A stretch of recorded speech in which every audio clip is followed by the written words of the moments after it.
خطے یعنی کہ جنوبی ایشیا میں امن قائم ہو، اس خواہش سے منسلک ایک اہم ڈیولپمنٹ ہے۔ بھارت میں اب اس بات کا ادراک ہے، بھارتی وزیر اعظم نریندر مودی بغیر کہے تسلیم کر رہے ہیں کہ 5 اگست کو مقبوضہ کشمیر میں غیر آئینی اور غیر قانونی اقدام کے ذریعے انہوں نے خطے کی جو خود مختاری کو اور آئین میں اس خطے کی جو خصوصی حیثیت تھی اس کو ختم کیا۔ وہ فیصلہ اب ان کے گلے پڑ گیا ہے اور اب اس پہ نظر ثانی کی بھرپور کوشش ہے۔ آج اس سلسلے میں بہت اہم ڈیولپمنٹ تھی۔ دلی میں نریندر مودی نے مقبوضہ کشمیر کی لیڈرشپ کو بلا کر 3.5 گھنٹے طویل آل پارٹیز کانفرنس کی۔ کشمیری رہنماؤں نے مقبوضہ کشمیر کی خصوصی حیثیت بحال کرنے کا مطالبہ کیا۔ اس سے پہلے وہ کہہ چکے تھے کہ یہ ملاقات یک نکاتی ایجنڈے پر ہوگی، یعنی کہ کشمیر کی مخصوص حیثیت کو بحال کیا جائے۔ اس ملاقات میں وزیر اعظم نریندر مودی کے ساتھ ان کے دست راست وزیر داخلہ امت شاہ بھی بیٹھے تھے۔ امت شاہ نے اس دوران بڑی دلچسپ بات کی اور انہوں نے کہا کہ ڈیو پروسیس کے ذریعے مقبوضہ کشمیر کی خود مختاری بحال کی جائے گی، مگر اس سے پہلے کشمیری رہنماؤں سے خطے میں ڈیلیمیٹیشن اور انتخابی عمل میں تعاون کا بھی کہا گیا ہے۔ کانفرنس کے بعد میڈیا سے بات کرتے ہوئے مقبوضہ کشمیر کے سابق وزیر اعلیٰ محبوبہ مفتی اور عمر عبداللہ کا کہنا تھا کہ بھارت کو وادی کی خصوصی حیثیت بحال کرنی ہوگی، گویا کہ اس کے بعد بھی ان کا مسلسل اس بات پہ اصرار رہا، اس ملاقات کے بعد بھی، کیونکہ خطے میں امن کے لیے اس کے ساتھ انہوں نے یہ بھی کہا بھارت کو پاکستان سے مذاکرات کرنے ہوں گے۔ اہم بات یہ ہے کہ اس مطالبے کا جس کا اس انداز سے تشہیر کی گئی ہے، بھارتی میڈیا میں اس کا ذکر رہا ہے، بھارتی حکومت کی جانب سے اس کی بالکل تردید نہیں کی گئی ہے اور نہ ہی کسی نے ہمیں یہ کہا گیا ہے کہ اس مطالبے پر نہ کہ عمل کیا جائے گا اور نہ ہی یہ کہ اس کو رد کیا گیا ہے۔ یہ بہت اہم بات ہے۔ 2 سال قبل 5 اگست کو آرٹیکل 370 ختم کر کے مقبوضہ کشمیر کی خود مختاری کو سلب کیا گیا تھا۔ وفاق نے یہاں کا انتظام سنبھال لیا تھا اور ساتھ ہی آئین کے آرٹیکل 35A کو بھی ختم کر دیا گیا تھا، جو دوسری ریاست کے شہری کو مقبوضہ کشمیر کا شہری بننے اور وہاں پہ اثاثے خریدنے سے باز رکھتا تھا۔ اس کے علاوہ اس معاملے کے حوالے سے پاکستان اور بھارت کے درمیان کوئی امن بات ہو، کوئی بات چیت آگے بڑھے، پاکستان نے 2 ٹوک الفاظ میں بار کہہ دیا ہے کہ کسی قسم کی کوئی پیش رفت نہیں ہوگی اس وقت تک جب تک کہ مقبوضہ کشمیر کی وہ خصوصی حیثیت جو 5 اگست کے اقدامات تھے اس کے ذریعے سلب کی گئی تھی، وہ تمام اقدامات واپس نہیں لیے جا سکتے۔ وزیر اعظم عمران خان یہ بات کئی بار دہرا چکے ہیں۔ میں نے پہلے دن ہی اقتدار میں آ کے پوری کوشش کی کہ ہمارے ہندوستان سے تعلقات ہوں اور ہمارا ایک ہی مسئلہ ہے کشمیر کا جو کہ ہم بات چیت سے حل کریں، لیکن جو اب سچویشن ہے اگر ہم اس وقت ہندوستان سے تعلقات نارملائز کرتے ہیں اس کا مطلب کہ ہم نے کشمیر کے لوگوں سے بہت بڑی ہم ایک غداری کریں گے، لہٰذا یہ ہو نہیں سکتا۔ ہم کشمیریوں کے ساتھ کھڑے ہیں، ہمیں پتہ ہے وہ انہوں نے کس طرح کی قربانیاں دی ہیں اور دے رہے ہیں۔ اگر وہ 5 اگست کے وہ جو انہوں نے قدم اٹھائے ادھر واپس چلے جائیں پھر بالکل ہو سکتی ہے بات اور پھر ہم کشمیر کا مسئلہ ایک روڈ میپ بھی لا سکتے ہیں اور حل کر سکتے ہیں۔ گویا کہ یہ ایک بہت بڑی شرط ہے جنوبی ایشیا میں امن بحال ہو۔ اس اہم ڈیولپمنٹ پہ بات کرنے کے لیے ہم نے دعوت دی ہے خارجہ امور کے پاکستان کے نامور ایکسپرٹ ہیں، سینٹ کی اسٹینڈنگ کمیٹی برائے فارن افیئرز کے سربراہ سینیٹر مشاہد حسین سید ہمارے ساتھ موجود ہیں۔ بہت بہت شکریہ سینیٹر مشاہد صاحب، آپ نے ہمیں ایک بار پھر وقت دیا۔ اپیرنٹلی بڑی امپورٹنٹ ٹائمنگ ہے، بڑی امپورٹنٹ ڈیولپمنٹ ہے۔ نریندر مودی نے یہ مقبوضہ کشمیر کی پوری لیڈرشپ کو وہاں بلایا ہے۔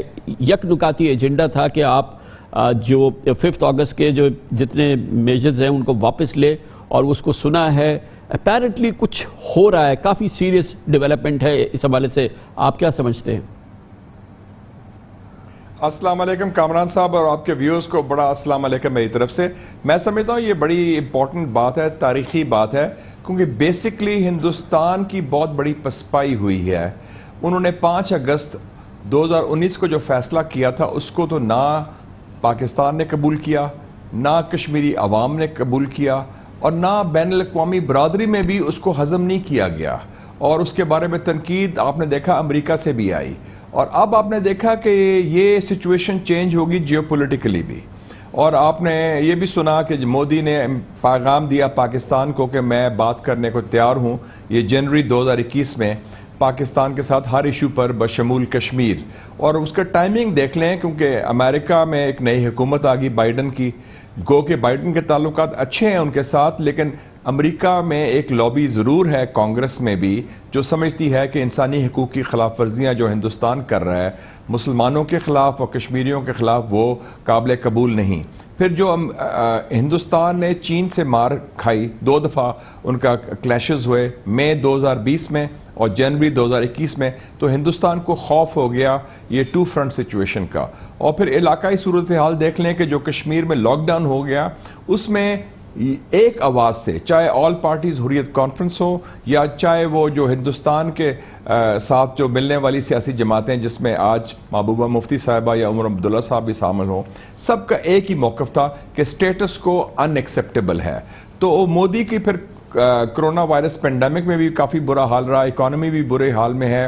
پہلی دفعہ ان کے تعلقات بنگلہ دیش اور نیپال سے بھی خراب ہوئے ہیں. تو مجموعی طور پر میں سمجھتا ہوں کہ ان کی پوزیشن کمزور ہوئی اور اب انہوں نے یہ فیصلہ کیا کہ اب 1-2 قدم پیچھے ہٹیں، جو اچھی بات ہے کہ اس کا مطلب یہ ہے کہ پاور آف پبلک اوپینین اور جو مزاحمت ہوئی ہے اس کا اثرات دلی کے پاور سٹرکچر میں واضح ہو گئے ہیں. اور اس کے امپلیکیشن مشاہد صاحب ریجنل پیس کے حوالے سے بھی بڑے امپورٹنٹ ہے، کیونکہ پاکستان نے بار بار کہا ہے، ابھی ہم نے پرائم منسٹر عمران خان کو بھی سنایا کہ ایک بار آپ یہ ریووک کر دیں اور وہ جو پرانی سچویشن ہے اس پہ آپ آ جائیں تو پھر ایک روڈ میپ سے ہم بات چیت سے آپ کا مسئلہ حل کر سکتے ہیں. ویری امپورٹنٹ کہ جو آج یہ پرو انڈیا لیڈرشپ ہے مقبوضہ کشمیر کی ملی، وہ بھی بہت وسیفرسلی، بہت زور سے انہوں نے کہا کہ آپ پاکستان سے بات کریں اس مسئلے کے حل کے لیے. یہ بڑی امپورٹنٹ بات ہے کہ جو پاکستان کے لیے آواز، یہ جو پرو انڈین لیڈرشپ آپ کہتے ہیں، اور یہ اچھے لوگ ہیں، پاکستان سے ان کی گفتگو بھی ہوئی ہے. آپ کو یاد ہوگا 10-15 سال پہلے مشرف صاحب کے دور میں انہوں نے اسلام آباد کا دورہ بھی کیا تھا، عمر عبداللہ صاحب نے بھی اور محبوبہ مفتی صاحبہ نے بھی. تو یہ انہوں نے بھی کہا ہے کہ ایک تو سٹیٹس کو چینج کریں، 5 اگست کا جو فیصلہ واپس لیں، اور دوسرا انہوں نے یہ بھی کہا ہے کہ اس صورتحال کا تعلق پاکستان سے بھی ہے اور پاکستان کے گفتگو کے بغیر، پاکستان سے بات چیت کرنے کے بغیر یہ مسئلہ کشمیر آگے نہیں بڑھ سکتا. تو پاکستان کی میں سمجھتا ہوں مجموعی جو علاقائی صورتحال ہے وہ مضبوط ہوئی ہے. ہمیں ایک اسٹریٹجک سپیس ملا ہے، نہ صرف مودی کی کمزوری کی وجہ سے بلکہ جو افغانستان کی صورتحال ہے اور جو علاقائی صورتحال ڈیولپ ہو رہی ہے، چاہے ہمارے تعلقات چین سے ہوں، روس سے ہوں یا ترکی، سعودی عربیہ، ایران سے ہوں. تو اور امریکہ کو بھی پاکستان کی ضرورت ہے افغانستان کے حوالے سے، روس بھی پاکستان سے بات کر رہا ہے اور مودی کی پوزیشن انہوں نے خود آفر کیا تھا 5-6 مہینے پہلے کہ وہ بات کرنا چاہتے ہیں. تو اس حوالے سے ہمیں اب ایک اچھی صورتحال نظر آ رہی ہے کہ کم سے کم اگر افغانستان میں امن کی بات ہو رہی ہے تو کشمیر میں بھی اگر کچھ پروگریس ہوتا ہے تو کشمیری عوام کے ساتھ جو ظلم و زیادتی کی ہے انہوں نے اس میں کچھ اس کا ازالہ ہوگا. کیسے دیکھے گا اس ریجنل ڈیولپمنٹ کو؟ بہت ہی کرٹیکل پلیئر ہے چائنا.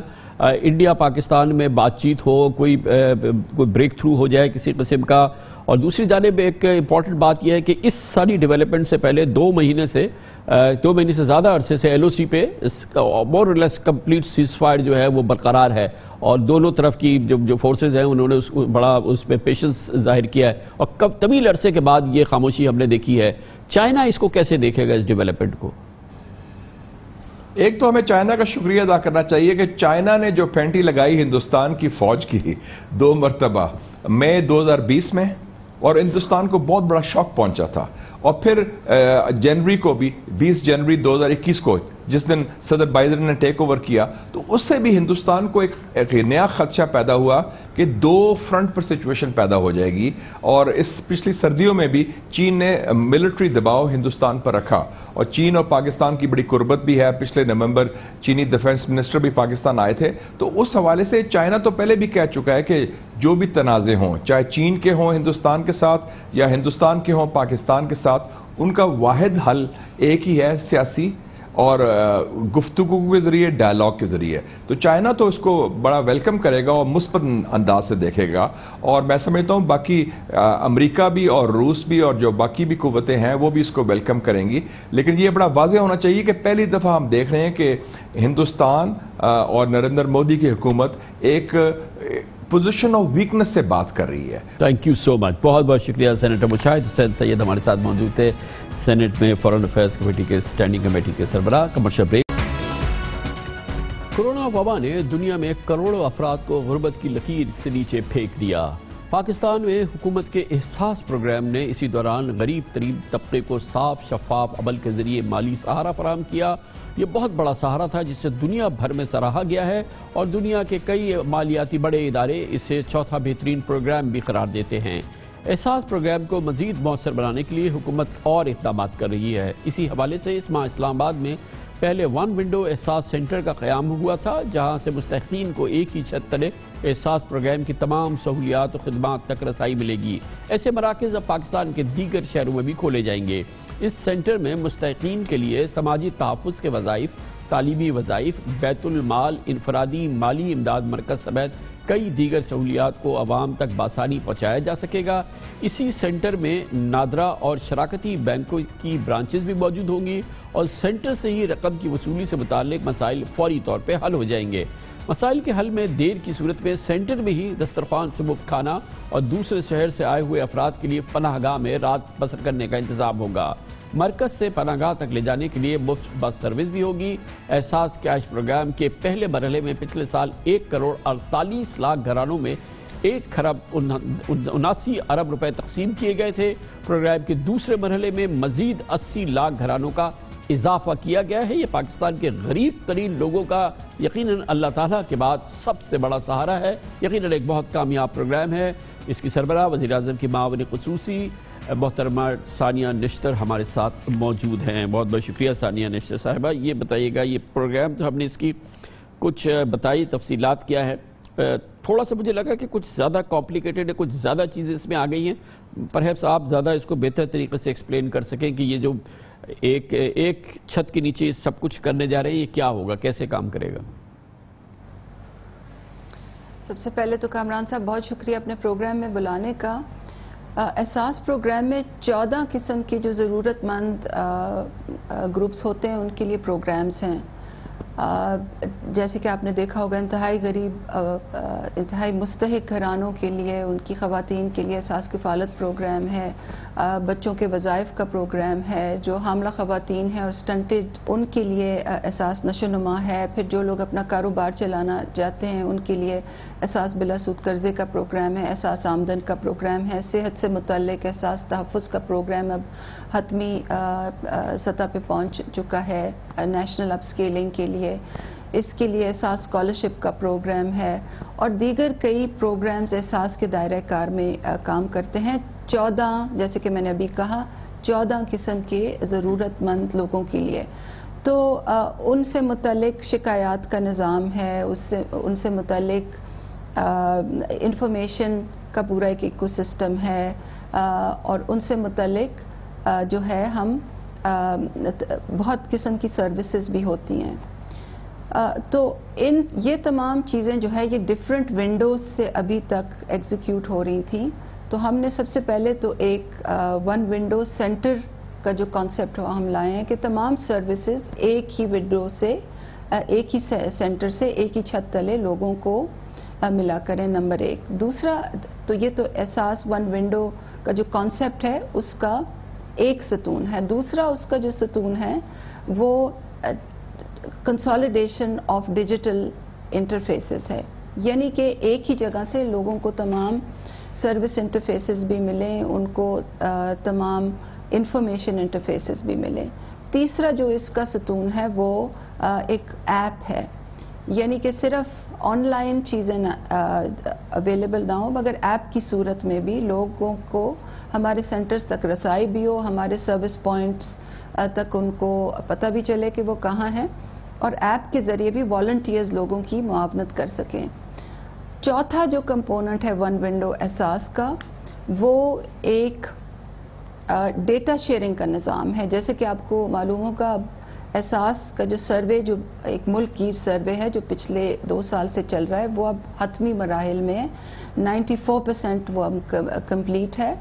اور پہلے یہ ہوتا تھا کہ جو سماجی اور معاشی سروے ہوتا تھا اس کا ڈیٹا ایکسس کرنے کے لیے اداروں کو کاسٹ بھی پے کرنی پڑتی تھی اور بہت لمبا پیپر ورک ہوتا تھا۔ تو اب ہم نے کوگنیٹو اے پی آئی آرکیٹیکچر کے ذریعے، جو ایک ٹیکنیکل ایک اصطلاح ہے، اس نظام کے لیے جس میں احساس کا جو ڈیٹا ہے وہ تمام ایجنسیز جو ہیں وہ ڈیجیٹل نظام کے تھرو وہ ایکسس سمجھ میں آیا. اچھا یہ بتائیے گا کہ امپورٹنٹ بات یہ ہے جو میں آپ کو عوام کے پرسپیکٹیو سے احساس یہ ہے، خیال یہ ہے کہ احساس پروگرام جو ہے غریب ترین لوگوں کے لیے ہے، ان کو وظائف ملتے ہیں جو ان کے گھر تک پہنچ جاتے ہیں، اور یہ ظاہر ہے کہ اس کا ستون ہے، سب سے امپورٹنٹ یہ کام ہے. آپ نے کئی اور چیزیں گنوائی ہیں کہ اس میں آپ کئی اور انیشیٹیوز ہیں جو کہ اس میں اویلیبل ہیں، لیکن اس پہ کتنا کام کیا گیا ہے کہ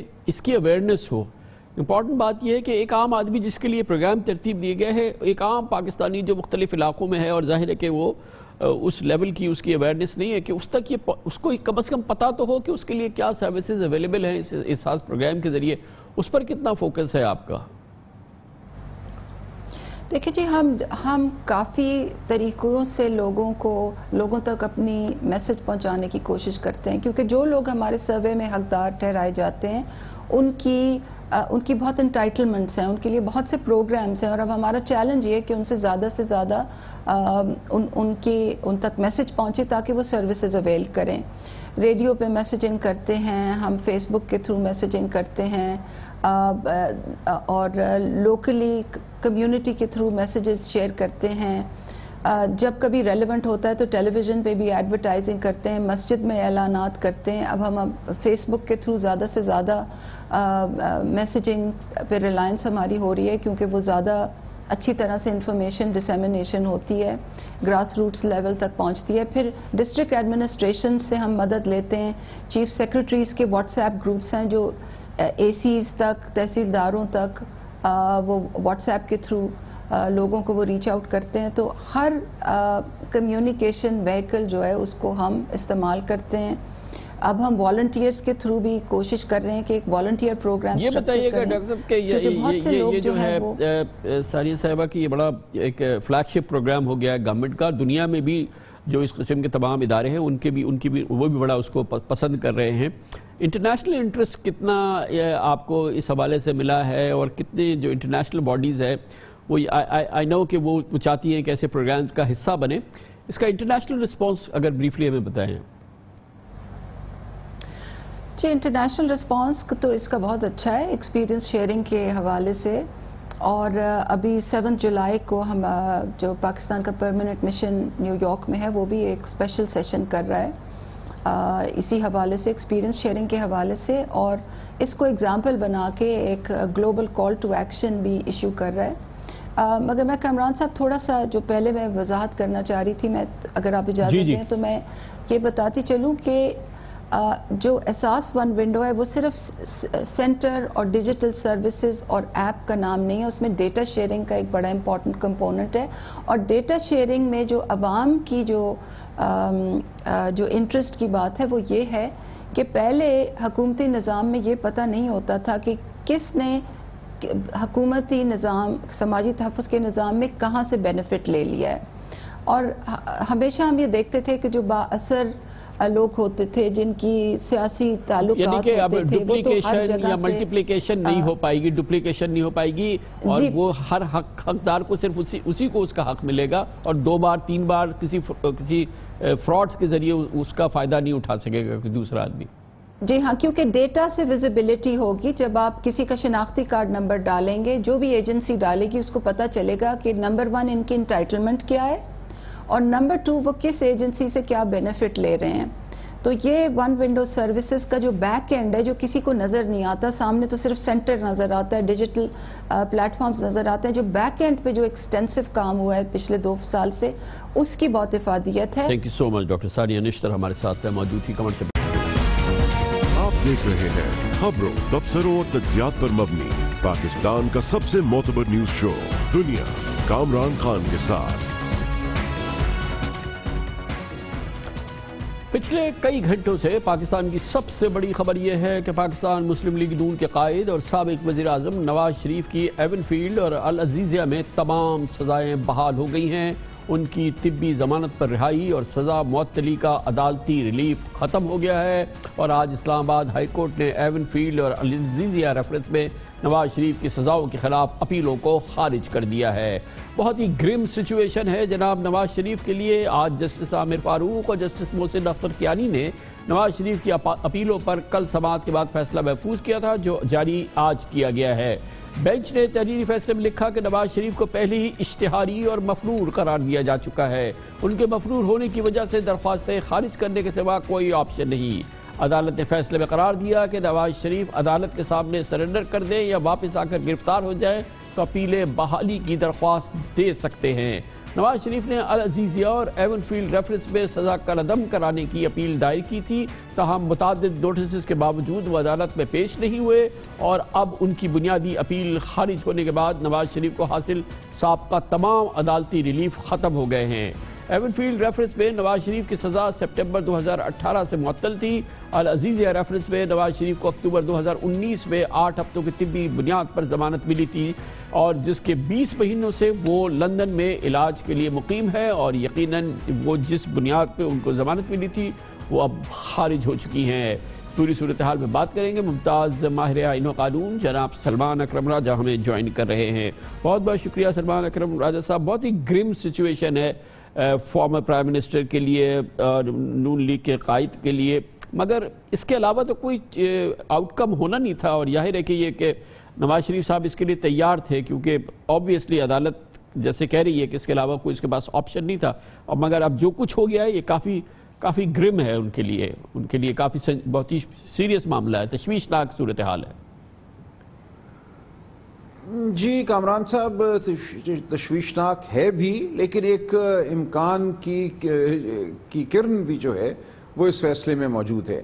دیکھیں، عدالت نے جو احتساب عدالت کے فیصلے تھے ان کے جو واقعات ہیں یا جو واقعات کا تجزیہ ہے جن کی بنیاد پہ سزا ہوئی، اس کے ساتھ کوئی انگیجمنٹ نہیں کی۔ ایسا نہیں ہے کہ انہوں نے فیصلے کے متن کو دیکھا ہو اور کہا ہو کہ جو گواہیاں آئی، جو شہادت آئی وہ درست تھی اور اس کی بنیاد پہ جو سزا دی گئی وہ درست ہے۔ یہاں معاملہ یہ ہوا کہ چونکہ میاں نواز شریف صاحب کو عدالت مفرور قرار دے چکی تھی، عدالت نے ماضی کے سپریم کورٹ کے فیصلوں پر انحصار کیا۔ 1981 کا ایک فیصلہ حیات بخش کا، پھر 2015 کا فیصلہ اکرام اللہ کا، اور یہ کہا کہ جب ایک شخص عدالت کے سامنے پیش ہونے سے انکاری ہو، وہ ایبسکانڈر بن جائے یعنی کہ مفرور بن جائے، تو پھر اس کی اپیل جو ہے اس کو خارج کرنا ضروری ہے۔ اس کے جو معاملات ہیں، جو قانون ہے یا واقعات ہیں، ان کو دیکھنا ضروری نہیں ہے، لہٰذا اس بنیاد پہ اپیلوں کو خارج کر دیا گیا۔ لیکن ساتھ ہی جو 2015 کا فیصلہ تھا اکرام اللہ کا، اس میں ایک گنجائش سپریم کورٹ نے یہ نکالی تھی کہ اگر ایک مفرور شخص واپس آ جاتا ہے اور اس کے ساتھ اور بھی ملزمان ہیں یا مجرمان ہیں جن کی اپیل سنا جانی ہے، اس کی سنوائی ہونی ہے، تو اس اپیل کی سنوائی سے پہلے اس شخص کی درخواست اگر آتی ہے کہ میری اپیل کو بحال کیا جائے تو اس درخواست کو سنا جائے گا۔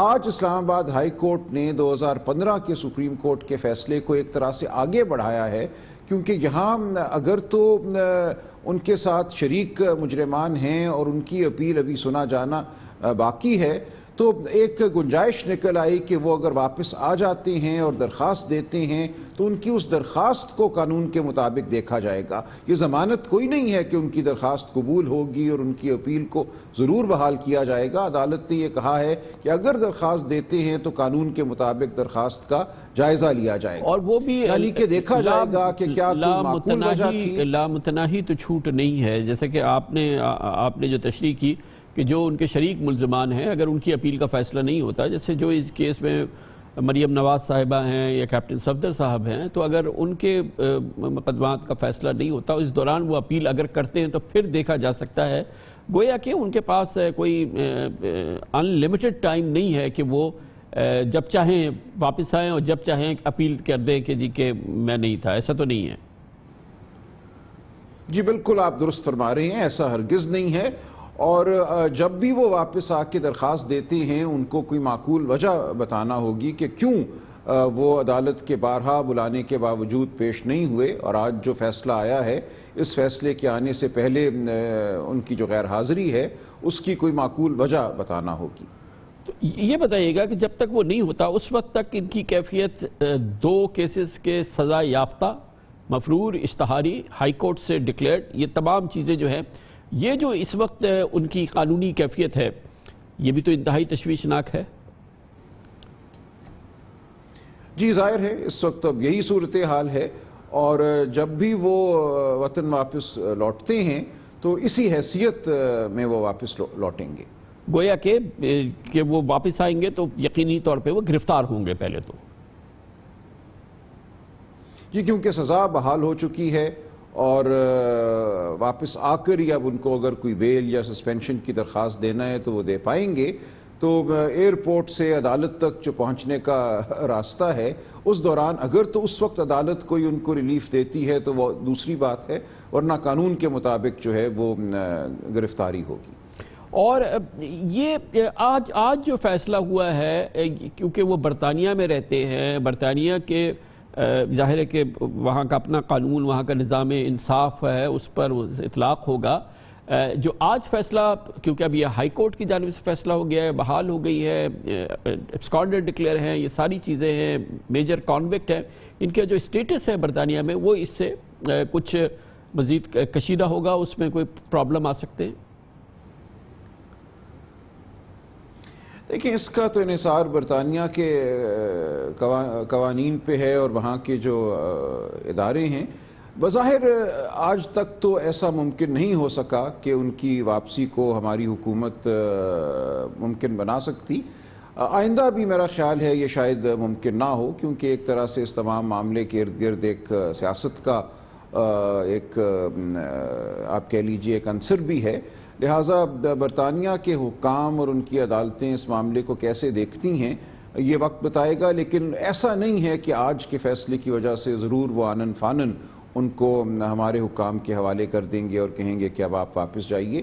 اس کے لیے بہرحال برطانوی قانون کے تحت ایک پروسیس جو ہے وہ کرنا پڑے گا، اور کوئی بہت پر امید نہیں ہوں، یا یہ نہیں کہنا چاہیے کہ اب ضرور وہاں سے واپسی ممکن ہوگی۔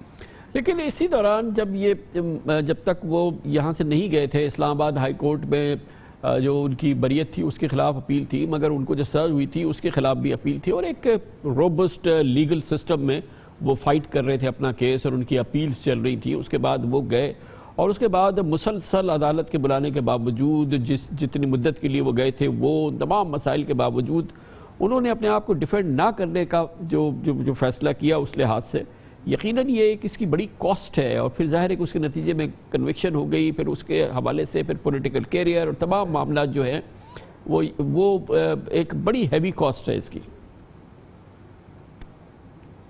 جی درست ہے، بالکل درست ہے کہ موقع ظاہر ہے ہائی کورٹ کے سامنے اپیل ایک بہت اہم مرحلہ تھا، ایک بہت اہم حق ہے کسی بھی مجرم کا، اور اس حق کے حوالے سے اب ان کو دوبارہ تگودو کرنا پڑے گی جب کبھی وہ واپس آتے ہیں۔ تو آپ کا یہ کہنا بالکل درست ہے کہ یہ ایک اہم سنگ میل تھا جو آج ایک طرح سے ہمارے اب پیچھے رہ گیا ہے۔ اچھا، اس فیصلے کو لے کے بہرحال نواز شریف صاحب سپریم کورٹ تو جا سکتے ہیں نا، اس کے خلاف اپیل کریں؟ جی دونوں فریقین جا سکتے ہیں، یقیناً سپریم کورٹ کے دروازے کھلے ہیں، وہاں لیو کی درخواست دونوں فریقین نیب بھی کر سکتی ہے اور ظاہر ہے میاں صاحب بھی کر سکتے ہیں۔ اور ایک طرح سے جو بحث کی گئی، جو عدالتی معاون مقرر ہوئے اعظم نذیر تارڑ صاحب، ان کی بحث یہ تھی کہ اپیل کو ٹرائل کا ایک طرح سے تواتر سمجھا جائے، اور اگر ٹرائل ایک ملزم کی موجودگی میں نہیں ہو سکتی تو پھر اپیل کا فیصلہ بھی موجودگی غیر موجودگی میں نہیں ہونا چاہیے۔ لیکن اس بحث کا بظاہر اسلام آباد ہائی کورٹ نے سپریم کورٹ کی نظیروں کا سہارا لیتے ہوئے جواب دیا ہے۔ اب معاملہ اگر واپس سپریم کورٹ جاتا ہے تو سپریم کورٹ اپنے ماضی کے تمام فیصلوں کو سامنے رکھتے ہوئے انہی کے مطابق فیصلہ کر سکتی ہے، یا سپریم کورٹ کوئی دوسرا فیصلہ بھی کر سکتی ہے۔ ظاہر ہے ایک بڑا بینچ تشکیل اگر دیا جائے تو کسی بھی فیصلے کو تبدیل کیا جا سکتا ہے۔ تو اس کے لیے کوئی مدت ہے کہ کتنی مدت کے اندر ہائی کورٹ کے فیصلے کے لازم ہے کہ سپریم کورٹ میں اپیل دائر کر دی جائے اگر میاں صاحب چاہتے ہیں اپیل کرنا؟ تو جی 30 دن، اور اس کے لیے بھی اب شرائط جو ہیں وہ لگائی جا سکتی ہیں. یہ کہا جا سکتا ہے کہ اپیل کی سنوائی صرف اسی صورت میں ہوگی اگر وہ واپس آ کر اپنے آپ کو قانون کے حوالے, پاکستانی قانون کے حوالے کرتے ہیں. اور جن فیصلوں کا حوالہ آج اسلام آباد سپریم کورٹ نے دیا ہے, 1981 کا فیصلہ, 2015 کا فیصلہ, اس سے پہلے بلکہ 1955 کا بھی ایک فیصلہ ہے, اس کا حوالہ بھی دیا گیا. ان میں یہ کہا گیا ہے کہ اگر ایک شخص جو مفرور ہے وہ وکالت نامہ دے بھی دے تو بھی اس کی جو اپیل ہے اس کو نہیں سنا جائے گا جب تک وہ واپس نہیں آتا. اور یہاں تک کہ کچھ فیصلوں میں کہا گیا ہے کہ اپیل کی جو دائر کرنا ہے اس کو بھی درست نہیں سمجھا جائے گا, خواہ ایک وکالت نامہ کیوں کسی کو دینا دیا گیا ہو. لہٰذا یہ تمام معاملات ہیں جو ایک دفعہ پھر میں سمجھتا ہوں سپریم کورٹ کے سامنے آئیں گے اور سپریم کورٹ ان تمام معاملات کے حوالے سے کوئی فیصلہ دے گی. تھینک یو سو مچ. جناب سلمان اکرم راجہ ہمارے ساتھ موجود تھے. کمرشل بریک, اس کے بعد ہم ذکر کریں گے عمران خان حکومت کا تیسرا گیس کرائسس سامنے آیا ہے اور اس کی بڑی کاسٹ ہے کیونکہ بہت ہی سنگین کرائسس ہے. اس وقت معیشت کا پہیہ پوری قوت سے چل رہا ہے, اسے مزید چلنا ہے. اس کی وجہ سے صنعتی بندشیں ہوں گی, پبلک میں عوام کے لیے لوڈ شیڈنگ ہوگی کیونکہ گیس کی شدید کمی ہو گئی ہے اور سراسر ناقص منصوبہ بندی, سراسر نااہلی ان لوگوں کی جو کہ اس معاملے کے ذمہ دار ہیں, اور 100% یہ نااہلی کا اور ناقص منصوبہ بندی کا کیس ہے. ثابت کریں گے ہم چھوٹے سے وقفے کے بعد. تشویشناک صورتحال ہے. پاکستان گیس کی شدید قلت کے ایک اور بحران سے دوچار ہو گیا ہے. ملک میں بجلی کی ہولناک لوڈ شیڈنگ اور گیس بندش سے صنعتی پیداوار میں بھی بھوچال آنے کا خدشہ ہے. مجموعی طور پر ملک کو یومیہ 800 ملین کیوبک فٹ گیس کی خطرناک کمی کا سامنا ہے. انرجی سیکٹر بیک وقت چاروں طرف سے بحران کی لپیٹ میں ہے. اینگرو انرجی ٹرمینل 5 سالہ ڈرائی ڈاکنگ یعنی مرمت کے لیے بند ہونا ہے, جس کی وجہ سے L N G cargo terminal پر نہیں اتر سکیں گے اور ایل این جی کی جو ہماری آمد ہے وہ رک جائے گی. کم از کم 600 ملین کیوبک فٹ گیس کی قلت کا سامنا ہے. اسی دوران نااہلی اور سراسر ناقص منصوبہ بندی کے تحت نہ صرف یہ کہ تیاری نہیں کی گئی کہ ایل این جی ٹرمینل جب بند ہوگا تو اس کے لیے جو گیس کی قلت کا سامنا ہوگا اسے کیسے پورا کیا جائے گا, بلکہ بدترین نااہلی کی مثال یہ ہے کہ اسی دوران قدرتی گیس کی 2 گیس فیلڈ جو پاکستان کی یعنی کہ کنر پساکی اور قادر فول گیس فیلڈ, اس کو بھی مرمت کے لیے اسی دوران 21 روزہ مرمت کے لیے بند کر دیا گیا ہے. اور مقامی گیس پیداوار کو 200 ملین کیوبک فٹ گیس کی کمی صرف ان 2 گیس فیلڈز کی بندش کی وجہ سے ہے. اس صورتحال میں فرنس آئل کی کھپت میں اضافہ انرجی کرائسس کو دعوت دے رہا ہے, جبکہ تربیلا ڈیم ڈیڈ لیول پر پہنچنے کی وجہ سے ہائیڈل پاور کی صلاحیت بھی ایک ماہ تک معطل رہنے کا خدشہ ہے. یہ سب اچانک نہیں ہوا, اسی لیے ہم کہتے ہیں کہ یہ بدترین نااہلی ہے اور یہ بدترین ناقص منصوبہ بندی ہے اور یہ یقیناً ناقابل معافی عمل ہے جو کہ ہم دیکھ رہے ہیں. مئی, جون, جولائی میں ڈیمز میں پانی کی صورتحال پہلے ہی متوقع تھی, جبکہ اینگرو ایل این جی کی جانب سے پچھلے سال اکتوبر اور اس سال مارچ میں حکومت کو بار بار بتایا گیا کہ ٹرمینل ڈرائی ڈاکنگ سے متعلق بند کرنا ہے, لیکن ہمارے ہاں انرجی سیکٹر کی مجرمانہ نااہلیوں کا خمیازہ عوام کو بھگتنا پڑتا ہے. شدید گرمیاں ہیں, اس میں لوڈ شیڈنگ میں مزید ابھی ہم کیفیت دیکھیں گے, اور سب سے بڑی بات یہ ہے کہ صنعتوں کو پیداواری نقصان اٹھانا پڑے گا کیونکہ صنعتوں کی بندش ہوگی. سوال تو یہ بھی ہے کہ اگر Engro L N G terminal کی ڈرائی ڈاکنگ ہونی تھی تو لوکل گیس فیلڈ کی مرمت کا وقت یہی کیوں چنا گیا؟ ایسا لگتا ہے کہ ایک منظم اور مربوط کوشش کے ذریعے عمران خان صاحب آپ کی حکومت کے لیے ایک انرجی بحران پیدا کیا گیا ہے.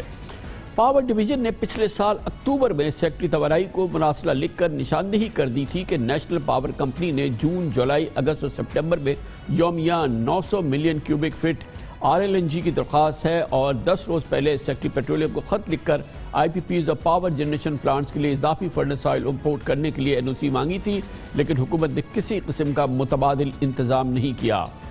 بلا شبہ اب پاور پلانٹس کو آر ایل این جی کی فراہمی میں کمی کے نتیجے میں فرنس آئل اور ڈیزل کے استعمال میں اضافہ ہوگا, جس سے انتہائی مہنگی بجلی بنے گی, زر مبادلہ کے ذخائر پہ پریشر آئے گا اور حکومت کو بہت بڑا نقصان ہوگا جو کہ کئی کروڑ ڈالر کا ہوگا. آئل مارکیٹنگ کمپنیز کو اب فلڈس آئل امپورٹ کرنا ہے۔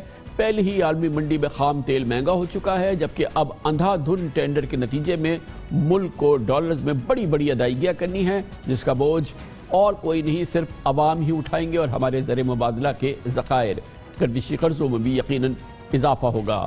معاشی اعتبار سے چونکا دینے والی بات یہ بھی ہے کہ سوئس سدرن نے سی این جی اسٹیشن کے بعد پرسوں سے کراچی سمیت سندھ کی تمام نان ایکسپورٹ صنعتوں کو غیر معینہ مدت کے لیے RLNG اور قدرتی گیس کی فراہمی بند کر دی ہے، جبکہ گیس سے بجلی بنانے والے کیپٹیو پاور پلانٹس کو بھی گیس کی فراہمی 50% کم کر دی گئی ہے۔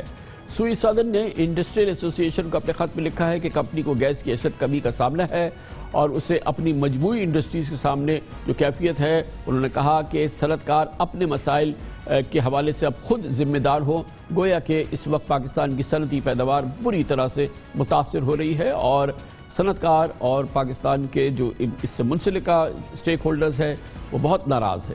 پوری صورتحال کا ایک ماہرانہ جائزہ لیتے ہیں، ہمیں جوائن کر رہے ہیں سمیع اللہ طارق، ہیڈ آف ریسرچ پاک کویت انویسٹمنٹ کمپنی انرجی شعبے کے ماہر ہیں۔ سمیع اللہ طارق صاحب، آپ یہ بتائیے گا کہ واضح طور پر لگتا ہے کہ یہ سیویئر انکمپیٹنس ہے، سیویئر لیک آف پلاننگ ہے، کسی قسم کی کوئی فورسائٹ نہیں دکھائی ان لوگوں کو جنہوں نے کہ اس صورتحال کا مقابلہ کرنا تھا، اور یہی وجہ ہے کہ پاکستان ایک بڑی سیویئر گیس کرائسس کی طرف رواں دواں ہے۔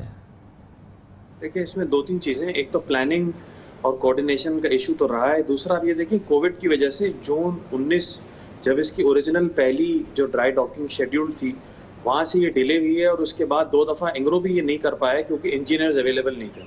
تو ایسا نہیں ہے کہ یہ پوری کی پوری گورنمنٹ کے اوپر ہی آئی تھی، مطلب یہ کہ اور پھر جب ایک ساتھ جب اکانومی ری اوپن ہوئی ہے ہماری، اس کے بعد جو ہے وہ ڈیمانڈ ساری کموڈیٹیز کی اور سروسز کی جو ہے بہت تیزی سے بڑھی ہے، جس کی وجہ سے ہم اگر آپ آج اس وقت دیکھیں تو اس وقت جو ہے ہمارے ساری پاور کی جو کیپیسٹی ہے اس وقت، لیکن آپ یہ دیکھیں نا کہ ایک تو یہ کہ اچھی طرح سے پتا تھا کہ یہ 600 MMCFD جو گیس RLNG کا یہ LNG پلانٹ جب بند ہوگا تو یہ نکل جائے گی سسٹم سے، اسی وقت قادر پور اور کنر پساکی کو بھی بند کر دیا گیا، یعنی کہ اس کی بھی ٹائمنگ کو یہ نہیں دیکھا گیا کہ یہ عین اسی وقت ہم کر رہے ہیں، اور پھر اس شارٹ فال سے نمٹنے کا کوئی انتظام نہیں ہے۔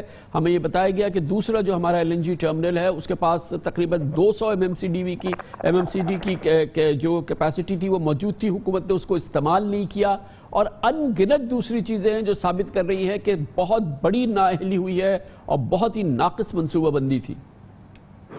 ایبسولوٹلی، اس کے اندر جو ہے وہ یہ بھی ہے کہ ایک تو یہ کہ جو یہ ہماری ڈومیسٹک گیس فیلڈز ہیں ان کی ٹائمنگ غلط ہو گئی، دوسرا یہ کہ جو تیسرے RLNG کے اوپر بھی جو کام ہونا تھا ٹرمینل پہ وہ بھی ٹائم سے نہیں ہوا ہے، تو یہ سارے ایشوز تو ہیں، لیکن یہ کہ کووڈ کے بعد جو ہے انہیں جو ہے وہ پلاننگ بھی اب اسی طرح سپیڈ سے کرنی چاہیے۔ دوسرا یہ کہ ایک مڈ سولوشن بھی ہو سکتا ہے، وہ یہ کہ اینگرو کو جو پرابلم ہے وہ یہ ہے کہ ان کی جو انشورنس وغیرہ کا پریمیم ہے وہ بڑھ جائے گا اگر یہ اس ٹائم پہ ڈرائی ڈاکنگ نہ کر پائے تو، اور گورنمنٹ کا یہ پرابلم ہے کہ اگر یہ جون کا اینڈ یہ پیک پاور ڈیمانڈ ہے، ہمارے پاس ہائیڈل پاور بھی اس وقت شارٹ ہے، ہماری ہائیڈل پاور بہتر ہو جائے گی جنریشن جو ہے، کیونکہ پانی کی اویلیبلٹی ہماری اس دفعہ تھوڑی سی پیچھے سے سلو ہوئی ہے، وہ بہتر ہو جائے گی بائی اگست۔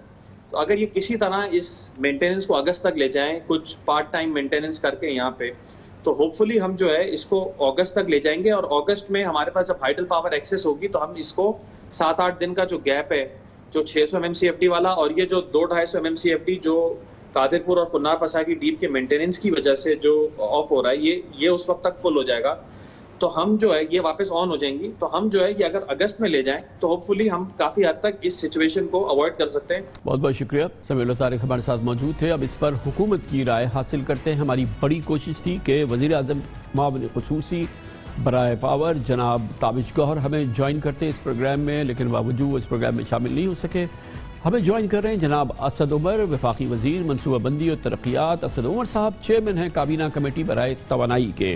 بہت بہت شکریہ اسد عمر صاحب۔ آپ بتائیے گا کہ تیسرا گیس بحران ہے PTI حکومت کا جو ہمارے سر پہ کھڑا ہے، 600 ملین کیوبک فٹ گیس ہماری ظاہر آف ہو گئی ہے سسٹم سے، LNG ٹرمینل کی اس کی وجہ سے، یعنی کہ مینٹیننس کی وجہ سے ہماری 2 گیس فیلڈ بند ہو گئی ہیں، کنار پساکی ہم نے بند کر دی ہے، قادر پور ہم نے بند کر دی ہے، عین اسی وقت نہ جانے کون سی منطق ہے، اور اس کے نتیجے میں اس پوری جو بظاہر صاف نااہلی نظر آتی ہے اور کوئی پلاننگ نظر نہیں آتی، اس کی وجہ سے ایک بڑی کرائسس سچویشن پیدا ہو گئی ہے؟ جی اس کے اندر کامران بھائی دو مختلف چیزیں جو ہیں نا وہ ایک وقت میں یکجا ہو گئی ہیں. ایک تو اس میں کوئی شک نہیں کہ جو فیصلہ سازی جو لوگ ذمہ دار ہیں انہوں نے نہیں کی، بر وقت فیصلہ سازی نہیں ہوئی، اور اسی لیے سی سی او ای کی جو پچھلی میٹنگ ہوئی تھی اس کے اندر یہ بھی فیصلہ کیا گیا تھا کہ ایک اعظم سواتی صاحب کی سربراہی میں ایک کمیٹی بھی بنائی گئی ہے تاکہ انویسٹیگیشن کی جائے کہ کہاں پہ کمزوری رہی ہے اس فیصلہ سازی کے اندر. ساتھ ساتھ کچھ ایسی بھی چیزیں ہوئی ہیں جن کے اوپر لوگوں کا کنٹرول نہیں ہے. مثلا ہمارے جو ٹیمپریچر ہیں، گرمیاں جب آتی ہیں تو آہستہ آہستہ ٹیمپریچر بڑھتا چلا جاتا ہے، اوپر سے گلیشیئر میلٹ ہوتے ہیں اور پانی آہستہ آہستہ اضافہ ہوتا چلا جاتا ہے، اس لیے ہائیڈل پروڈکشن جو ہے اس میں بھی اضافہ ہوتا ہے. یہاں پر بہت ہی ان یوزول ہوا کہ ایک سال میں شروع ہوا، ٹیمپریچر بڑھنے شروع ہوا اور اس کے بعد ٹیمپریچر گر گئے. تو اس وقت انفلوز جو ہیں وہ تربیلا کے اندر کم ہونے شروع ہو گئے، اور اس کی وجہ سے تربیلا کی جو جنریشن ہے وہ بھی اس کے یونٹس جو ہیں تقریباً 2 سے 2,500 میگا واٹ تک کی کمی ایکسپیکٹڈ ہے تربیلا کی پروڈکشن کم ہونے کی وجہ سے. وہ ایک ظاہر ہے ایک انکنٹرولبل فیکٹر تھا، وہ بھی آ گیا. ساتھ 2 بڑی فیلڈ جو ہیں سندھ کے اندر وہ بھی ڈاؤن ہو گئی. سو کمبینیشن آف فیکٹرز جو ہے ضرور اس میں کوئی شک نہیں ہے کہ محکمے کے اندر بھی فیصلہ سازی کے اندر کمزوری رہی ہے، اور اس کے بعد ساتھ ہی اس کے ساتھ یکجا ہو گئے. اس کے باوجود انرجی منسٹر جو ہیں حماد اظہر، انہوں نے پورا اپنا ایک میٹیگیشن پلان بنایا ہے، اور کوشش وہ یہی کر رہے ہیں کہ جتنا کم سے کم اثر ہو سکے آلٹرنیٹس کر کے، چاہے اس کے اندر خرچہ زیادہ ہو لیکن کم سے کم صنعت کی اور عوام کی ضرورت پوری ہو سکے. آپ نے کہا ٹیمپریچر کیونکہ اس دفعہ کم ہو گیا، اتنا بڑا نہیں. جب پچھلے سال ونٹرز میں ہمیں گیس کی کمی کا سامنا تھا تو ہم سے کہا گیا کہ جی ٹیمپریچر کچھ زیادہ ہی سرد ہو گیا. یہ ٹیمپریچر کے محتاج ہم ہیں یا یہ کہ ہماری یہ نااہلی ہے؟ ہمیں پتہ تھا کہ یہ ایل این جی ٹرمنل بند ہونا ہے، اسی دوران ہم نے 2 گیس فیلڈ بند کر دی. اب اس کے نتیجے میں جو شارٹ فال ہے اس کو آپ نے کہا کہ اس کو میٹیگیٹ کرنے کے لیے ہم فرنس آئل لینے کے لیے جا رہے ہیں. وہ اتنا مہنگا ہے کہ ہماری چیخیں نکل جائیں گی، اتنا مہنگا فرنس آئل خریدنا ہے. ہمیں اسپاٹ پہ گیس مل نہیں رہی ہے، اور اس سے نہ صرف یہ کہ ہمارے خزانے کو نقصان پہنچے گا، ہماری معیشت کو نقصان پہنچے گا، ہمیں ابھی انڈسٹریل شٹ ڈاؤن کرنا پڑے گا. یہ کوئی معمولی بات تو نہیں ہے. دیکھیں اس میں تو کوئی جھک نہیں، میں پہلے بھی بول چکا ہوں کہ اور اسی لیے وہ کمیٹی بھی بنائی جا چکی ہے. لیکن میں آپ کو ایک بات بتاؤں، جو آج کی سی سی او ای میٹنگ ہوئی تھی اس کے اندر بڑی ہم نے تفصیلی بات کی کہ جب آپ کا سسٹم نظام جو ہے ایک چھوٹی سی، اگر آپ ایک کارخانہ بھی چلائیں تو وہاں پہ بھی آپ سپیئر کیپیسٹی رکھ کے کچھ کام کرتے ہیں. جب اتنا زیادہ ٹائٹ سسٹم آپ کا ہو گیا جو اس وقت صورتحال ہے، یہ آپ کے کرائسس ٹائم ٹو ٹائم آتے رہیں گے جب تک آپ اپنی کیپیسٹی کے اندر اضافہ نہیں کریں گے. جو گیس کی سپلائی چین کی میں بات کر رہا ہوں، تو اس لیے آج اس کے جو ٹرمنلز ہیں، 2 نئے ٹرمنلز جو آنے ہیں اس کے اوپر بھی بڑی تفصیل سے بات ہوئی ہے. اس میں کافی پیش رفت ہوئی ہے. پچھلے 3 سے 4 ماہ کے اندر جو فیصلے رکے ہوئے تھے وہ فیصلے بھی ہوتے چلے جا رہے ہیں، اور ساتھ ہی جو گیس پائپ لائن ڈالنی ہے جس سے وہ جو ایل این جی آئے گی اس کو ہم نے نارتھ کے اندر لے کے جانا ہے، شمال کے اندر لے کے جانا ہے ملک کے لیے جہاں لوڈ سینٹرز ہیں. سو ان دونوں چیزوں کو فاسٹ ٹریک کرنے کی ضرورت ہے. اگر ہم اتنا سسٹم کے قریب رہیں گے، اتنی ایج کے قریب رہیں گے، تو پھر یہی ہوگا کہ ایک فیلڈ ڈاؤن ہوئی تو ایک بہت بڑا بحران کھڑا ہو جائے گا. اور ظاہر ہے اس وقت معیشت کے اندر اچھے ہمیں انڈیکیٹرز نظر آ رہے ہیں، ہم ایک گروتھ کی طرف جا رہے ہیں، ایک بڑا فسکل سٹیمولس بھی دیا جا رہا ہے ایک بڑے ترقیاتی پروگرام کی شکل کے اندر.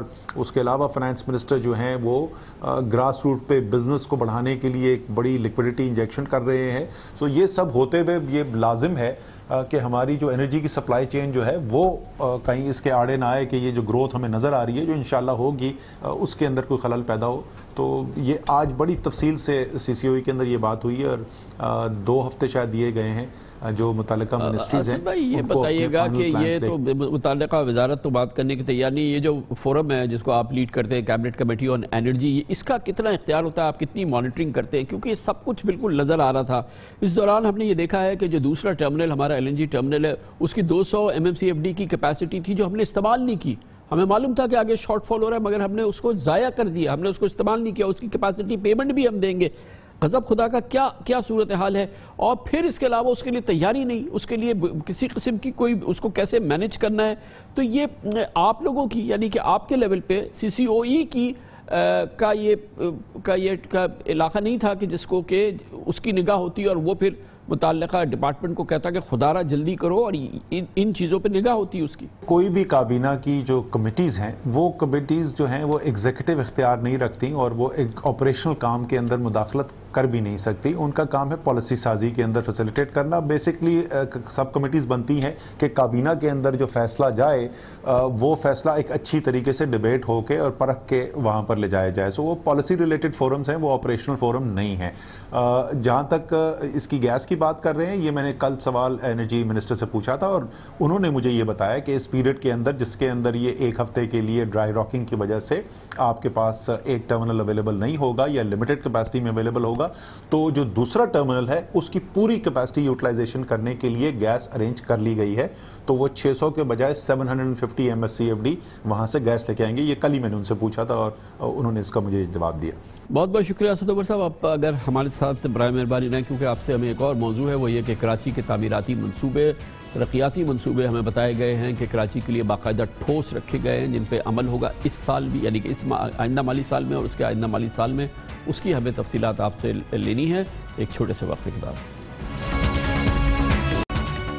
Welcome back. اس پروگرام میں کئی بار ہم ذکر کر چکے ہیں, ہمارا محبوب موضوع بھی رہا ہے کہ عمران خان اور ان کی پی ٹی آئی نے کراچی کو فراموش کر دیا ہے, کراچی کا قرض نہیں چکایا ہے, کراچی سے وعدے پورے نہیں کر رہے ہیں اور جس کی وجہ سے ان کو بہت بڑا سیاسی نقصان ہوگا. یقیناً اس کے لیے ہم نے مضبوط دلائل, مضبوط اشارے, مضبوط ثبوت بھی اس پروگرام میں پیش کیے, مگر حکومت کا اصرار ہے کہ سب کچھ ایسا نہیں ہے, بلکہ دراصل عمران خان کی حکومت کراچی کے ترقیاتی پیکج کو بہت سیریسلی آگے بڑھا رہی ہے اور یہ اب عملی مرحلے میں بھی داخل ہو رہا ہے. اس سے پہلے کئی بار متفقہ ایک جگہ بھی اور علیحدہ علیحدہ بھی وفاقی حکومت, سپریم کورٹ, پاک فوج کراچی کی ٹرانسفارمیشن پلان کے حوالے سے اپنے کمٹمنٹ کا اظہار کرتے رہے ہیں. کراچی کے ٹرانسفارمیشن پلان کا وجود اب میں آیا تھا جب کہ گزشتہ سال کراچی میں سخت ترین بدترین کیفیت پیدا ہوئی تھی بارشوں کے بعد, اور اس کے بعد یہ کمٹمنٹ سامنے آیا تھا. اب حالیہ وفاقی بجٹ میں پی ٹی آئی حکومت نے کراچی کی تعمیر و ترقی منصوبوں پر عمل درآمد کے لیے ایک روڈ میپ بھی جاری کیا ہے. فائنینشیل روڈ میپ ہے جو کہ بتاتا ہے کہ ہر منصوبے پر ٹھوس انداز میں عمل درآمد ہونے جا رہا ہے.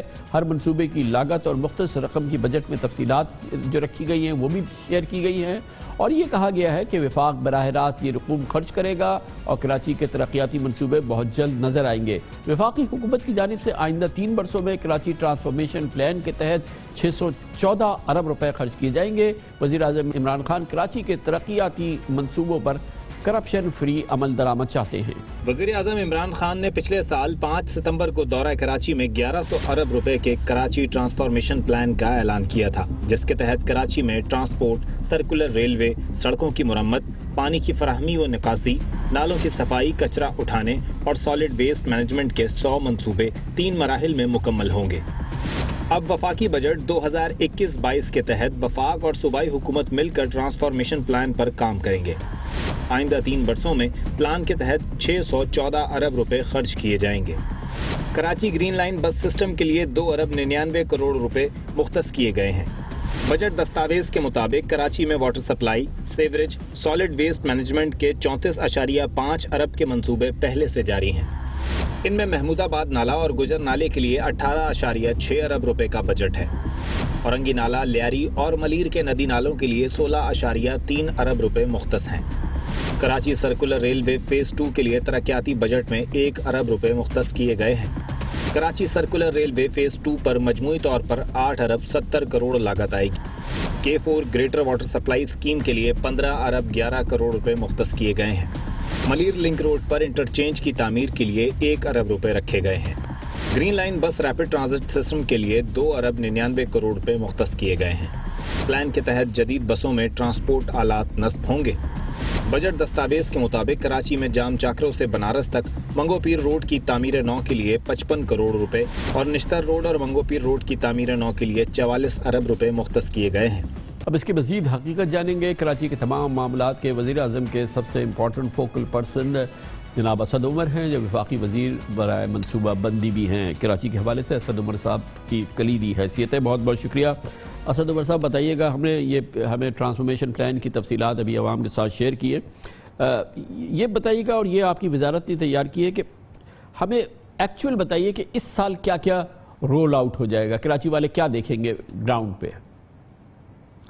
جی بالکل، اس میں کامران بھائی جو سب سے زیادہ اس ٹرانسفارمیشن پلان کا جو 5 منصوبے ہیں وفاق کی ذمہ داری جو ہے اس میں جو سب سے زیادہ ایڈوانس سٹیج کے اوپر ہے وہ تو گرین لائن کا منصوبہ ہے جو انشاءاللہ تعالی ستمبر تک آپ کو مکمل ہوتا ہوا نظر آئے گا. تو اس کے لیے 7 ارب روپے جو ہیں وہ اس ایلوکیشن رکھی گئی ہے اگلے سال کے لیے. اس کے اندر جو کام مکمل کرنے کے لیے جو اخراجات کرنے ہیں وہ بھی ہیں منصوبے کو مکمل کرنے کے لیے، اور اس کے بعد آپریشنز کی بھی ذمہ داری جو ہے پہلے 3 سال وفاق کی ہے تو اس کے اندر آپریشن سبسڈی کا بھی حصہ موجود ہے. تو 7 ارب روپے تو اس کے لیے رکھے گئے ہیں. پھر K4 کا منصوبہ جو ہے جو رک گیا تھا، وہ شکار تھا کافی مشکلات کا، تو اس کی ری ڈیزائننگ کی جا رہی ہے اور اس کی امید ہے کہ وہ ڈیزائن مکمل ہو کر آ جائے گا اکتوبر تک. تو اگلے سال اس کے لیے ہم نے 15 ارب روپے K4 کے منصوبے کے لیے رکھے ہیں. اس کے علاوہ جو تیسرا ہمارا منصوبہ ہے فریٹ کوریڈور کا، اور کراچی یا تیسرا اور چوتھا منصوبہ وہ دونوں ریلویز کے ہیں. ایک فریٹ کوریڈور ہے جو کراچی پورٹ سے پپری تک جس نے جانا ہے، ایک نیا پیرلل ٹریک بنے گا تاکہ یہ جو کراچی کی سڑکوں سے ہمارے ٹرکس گزر رہے ہیں وہ رش کم کیا جا سکے اور بزنس کے لیے بھی سہولت ہو اور پورٹ پہ کنجیشن ختم ہو. اس کے لیے اور KCR کے لیے جو ہم نے پیسے رکھے ہیں وائبلٹی گیپ فنڈ کے، وہ پروجیکٹ کرنے ہیں پرائیویٹ سیکٹر نے، لیکن اس کا اٹریکٹیو بنانے کے لیے، ان پروجیکٹس کو انسینٹیوائز کرنے کے لیے تاکہ نجی شعبہ جو ہے اس کے اندر آ کے سرمایہ کاری کرے، ہم نے ایک وائبلٹی گیپ فنڈ بنایا ہے منصوبوں کے لیے. تو اس میں سے ہمارے اپنا اندازہ یہ ہے کہ اگلے سال تقریباً 15 ارب روپے ہمیں دینے پڑیں گے. اوور آل جو وائبلٹی گیپ فنڈ آپ کو PSDP میں نظر آ رہا ہے وہ 61 ارب ہے، اس میں سے تقریباً 15 ارب روپے ان کراچی کے منصوبوں کو ہمارا اس وقت اندازہ ہے کہ استعمال کیے جائیں گے. اور پھر آخری جو کام جس پہ کافی بڑی تیزی سے ہو رہا ہے وہ جو 3 بڑے نالے تھے اسٹارم واٹر ڈرینز، جن کی انکروچمنٹ کلیئرنس اور اس کے بعد ریکنسٹرکشن پہ سویج لائنز ڈلنی ہیں اور 7 سڑکیں بن رہی ہیں محمود آباد، اورنگی اور گجر. اس کے لیے یہ PSDP میں اس سال کی ایلوکیشن سے ہم نے ٹرانسفر کر دیے ہیں وہ پیسے نیشنل ڈیزاسٹر مینجمنٹ اتھارٹی کو. وہ اس میں سے 32 ارب روپے ہمارا جو پیسے ٹرانسفر ہو چکے ہیں اس میں سے خرچ ہوں گے اگلے سال. سو یہ اگر میں ٹوٹل تمام اماؤنٹس ان کو جوڑ لوں تو 69 ارب روپے ہیں کراچی ٹرانسفارمیشن پلان کے لیے جو اگلے سال جو ہے وفاق خرچ کرنے کے لیے جا رہی ہے. اس کے علاوہ کراچی ٹرانسفارمیشن پلان کے علاوہ جو منصوبے شامل کیے گئے ہیں کراچی میں، یہ زیادہ تر مقامی نوعیت کے منصوبے ہیں. آپ کو پتہ ہے وفاق عمومی طور پہ بڑے کام کرتی ہے، لیکن کیونکہ کراچی ترسا ہوا ہے اور کراچی کی گلی محلے میں بھی کام نہیں ہو رہا تو چھوٹی سکیمز کے لیے بھی پیسہ رکھا گیا ہے. اور وہ ٹوٹل پیسہ اگر میں تمام ملا لوں تو تقریباً 23 ارب روپے جو ہے ایسی سکیمز کے لیے رکھا گیا ہے. تو کل ملا کے اس PSDP کے اندر کراچی کے لیے 92 ارب روپے کی ایلوکیشن. تو اصل میں اگر 92 ارب روپے بھی خرچ ہو جاتے ہیں اور صحیح طرح سے خرچ ہو جاتے ہیں، ایفیشنٹلی ہوتے ہیں، کرپشن فری ہوتی ہے، جیسے کہ ہم یہاں سندھ میں دیکھتے ہیں کہ کک بیکس، کمیشن اور رشوتیں، تو کیا اس بات کی آپ یقین دہانی کرائیں گے کہ کم از کم چلیں کراچی کے لیے تو اونٹ کے منہ میں زیرہ ہے 92 ارب روپے، لیکن اگر یہ ایمانداری سے استعمال ہو جائیں گے یہ وفاق یقینی بنائے گا؟ انشاءاللہ جی، یہ پیسے جو ہیں یہ تمام فیڈرل ایجنسیز ہیں جن کے ذریعے یہ کام کیا جا رہا ہے، تو اس پہ تو براہ راست ذمہ دار بھی وفاق ہے. جس طرح میں نے بتایا ایک بڑا حصہ جو ہے وہ NDMA کے ذریعے ہو رہا ہے، پھر وابڈا جو ہے وہ K4 کر رہا ہے، ریلویز کے جو منصوبے ہیں وہ بھی وفاق ڈائریکٹلی دیکھ رہا ہے، تو گرین لائن جو ہے وہ SIDCL کر رہا ہے. یہ تمام وہ منصوبے ہیں جو وفاق خود براہ راست کر رہا ہے. لیکن آپ کی اجازت سے یہ سوال جو ہے ظاہر ہے سندھ کے اندر تو ایک الگ ہی لیول ہے جس کے اندر یہ نظر آتا ہے کہ عوام کا پیسہ جو ہے وہ عوام کے اوپر خرچ ہونے کے بجائے وہ دبئی اور لندن اور سوئٹزرلینڈ کے اکاؤنٹس میں نظر آتا ہے. بٹ عمومی طور پہ یہ پاکستان کے اندر بھی مسئلہ ہے. اس کے اوپر انشاءاللہ تعالیٰ آپ دیکھیں گے یہ اگلا مالی سال جو شروع ہونے والا ہے، ہم جو پلاننگ کمیشن کا جو نظام ہے جو مانیٹرنگ اینڈ ایویلیوشن کا، اس کو بڑی اسٹرینتھن کرنے جا رہے ہیں. ایک کام تو اس کا شروع ہو گیا ہے، وہ ہے سپارکو سے ہم سیٹلائٹ امیج سے گراؤنڈ کی انفارمیشن لے رہے ہیں. تو کراچی تو چلیں پھر بھی ایکسیسیبل ہے، لیکن بلوچستان میں بھی اگر کوئی ریموٹ یا فاٹا میں پروجیکٹ ہو رہا ہے تو سیٹلائٹ امیجنگ کے تھرو ہم اس کی actual physical progress on the ground کو سپارکو کے ساتھ کانٹریکٹ ہو گیا ہے، وہ سسٹم ہم نے شروع کر دیا. دوسرا ہم آؤٹ سورسنگ کے لیے جا رہے ہیں مانیٹرنگ اور ایویلیوشن کے لیے. تو صرف سرکاری لوگ نہیں، ہم پرائیویٹ سیکٹر کی اسپیشلائز ایجنسیز کو بھی استعمال کریں گے مانیٹرنگ اینڈ ایویلیویشن کے لیے. تو یہ جو اتنی محنت کا عوام کا پیسہ ہے ٹیکسوں سے اکٹھا کیا ہوا, یہ کوئی اسد عمر اپنے گھر سے تو لے کر آئے نہیں ہے, اس پیسے کا جائز استعمال ہو رہا ہو, یہ بہت ضروری ہے. اور خاص طور پہ اس لیے کہ اتنی بڑا اضافہ کیا گیا, 40% تقریباً اضافہ ہے وفاقی ترقیاتی بجٹ کے اندر, 900 ارب روپے کا بجٹ ہے. تو اور بھی ضروری ہے, ہماری ذمہ داری ہے کہ انشور کریں کہ یہ پیسہ ٹھیک طریقے سے. اچھا, میں اسپیسیفک حاصل کرنا چاہ رہا ہوں. ایک تو آپ نے کہا سپٹمبر میں گرین لائن بالآخر جو ہے وہ فعال ہو جائے گی. K4 ابھی ہو نہیں رہا, ظاہر ہے کہ کام شروع ہو گیا, وابڈا آگے 2 سال لگ جائیں گے. یہ جو ریلوے کا آپ نے بتایا کہ یہ فریٹ کوریڈور بنے گا کہ کراچی کی سڑکوں سے کنٹینر ٹرمینل یہ سب ٹرالرز وغیرہ جانے بند ہو جائیں اور پورٹ سے ڈائریکٹ یہ پپری چلا جائے, تو یہ جو ٹریک بننا ہے یہ اس سال کمپلیٹ ہوگا کیا, یا اس میں ابھی ٹائم لگے گا؟ یہ اگر میں 6 منصوبے مجموعی طور پر اگر میں ان کو لے لوں تو اس میں سے 3 جو ہیں, یعنی کہ گرین لائن کا آپریشن میں نے آپ کو بتا دیا کہ ستمبر کے اندر انشاءاللہ تعالی وہ مکمل ہو جائے گا اور بسیں چلنی شروع ہو جائیں گی. پہلا ماڈرن نظام, جدید نظام ٹرانسپورٹ کا, پبلک ٹرانسپورٹ کا کراچی میں شروع ہو جائے گا. پھر یہ جو 3 بڑے اسٹارم واٹر ڈرینز کے منصوبے ہیں, جس میں صرف اسٹارم واٹر ڈرین نہیں بنائے جا رہے, سیویج لائنز بھی ہیں, سڑکیں بن رہی ہیں. اس کے ساتھ ایک محمود آباد میں 1 لین ہے, اورنگی اور گجر نالے کے ساتھ تو 2 رویا سڑک بننے جا رہی ہے. یہ تمام کام بھی اگلے سال مکمل کر لیا جائے گا. پھر یہ جو چھوٹے نوعیت کے, جو لوکل نوعیت کے میں نے 23 ارب روپے جو آپ کو بتایا کہ وہ جو منصوبے ہیں وہ بھی سب اگلے سال مکمل کیے جائیں گے. پھر جو باقی 3 منصوبے رہ جاتے ہیں جو کہ فریٹ کوریڈور ہے, KCR ہے اور K4 ہے, یہ اگلے سال مکمل نہیں ہوں گے. اس کے اندر ان تینوں کے اوپر ہماری امید یہ ہے کہ کام شروع ہو چکا ہوگا. اس میں سے میرے خیال میں اگر میں فریٹ کوریڈور اور K4 کا بولوں تو وہ تو یقینی طور پہ انشاءاللہ تعالیٰ اس پہ اگلے سال کام شروع ہو چکا ہوگا. KCR کیونکہ ذرا بڑی ٹرانزیکشن ہے, پرائیویٹ سیکٹر کے لیے ایک بڑی انویسٹمنٹ ہوگی, کوشش یہی ہوگی کہ اس پہ کام شروع ہو, لیکن یہ مکمل اگلے سال نہیں ہوں گے. اس میں جو فریٹ کوریڈور کا منصوبہ ہے 18 مہینے کی تکمیل ہے اس کی, اگلے سال شروع ہو جائے گا, 18 مہینے میں مکمل ہو جائے گا. KCR جو ہے وہ تقریباً 2 سے 2.5 سال لگیں گے اس کو شروع ہونے کے بعد مکمل ہونے کے لیے, اور اسی طریقے سے K4 کا کمپلیشن ٹائم جو ہے تقریباً 2 سال کا. اچھا, آپ نے بتایا کہ کچھ یہ تو بڑے بڑے منصوبے ہیں کہ چھوٹے چھوٹے منصوبے, گلی کوچوں کے منصوبے, اس کے لیے 29 ارب روپے وفاق فراہم کرے گا. یہ چھوٹے چھوٹے منصوبوں سے آپ کا کیا مطلب ہے, کیونکہ وہ بھی ہے 29 ارب روپے بھی لگیں گے تو وہ نظر آئیں گے؟ انشاءاللہ جی یہ اگلے سال مکمل ہو جائیں گے. اور آپ بالکل صحیح کہہ رہے تھے کہ اتنی بڑی رقم اگر لگے گی, ویسے تو کراچی جو جتنا بڑا شہر ہے اور جتنا پاکستان کو ریونیو دیتا ہے, کراچی کا تو حق اس سے بھی اور بہت زیادہ ہے. انشاءاللہ تعالیٰ وہ نظام بھی صوبے کے اندر آئے گا کہ جس کے اندر کراچی بھی اپنا حق اس کو ملے گا. لیکن آپ کو میں بتاؤں کامران بھائی, میں بھی نکلا ہوا تھا شہر کے اندر, مختلف علاقوں کے اندر جا رہا تھا جو انہوں نے کام کرا, کچھ کروڑوں کے کام کے اوپر لوگ اتنے خوش نظر آ رہے تھے, اور خوشی بھی ہو رہی تھی کہ لوگ جو ہیں مطمئن ہو رہے ہیں, خوش ہو رہے ہیں, لیکن اس کے ساتھ ساتھ افسوس بھی ہو رہا تھا کہ کتنا ہم نے شہر کو ترسا دیا ہے جہاں چھوٹے چھوٹے کام کے اوپر لوگ جو ہیں وہ اتنی دعائیں دے رہے تھے.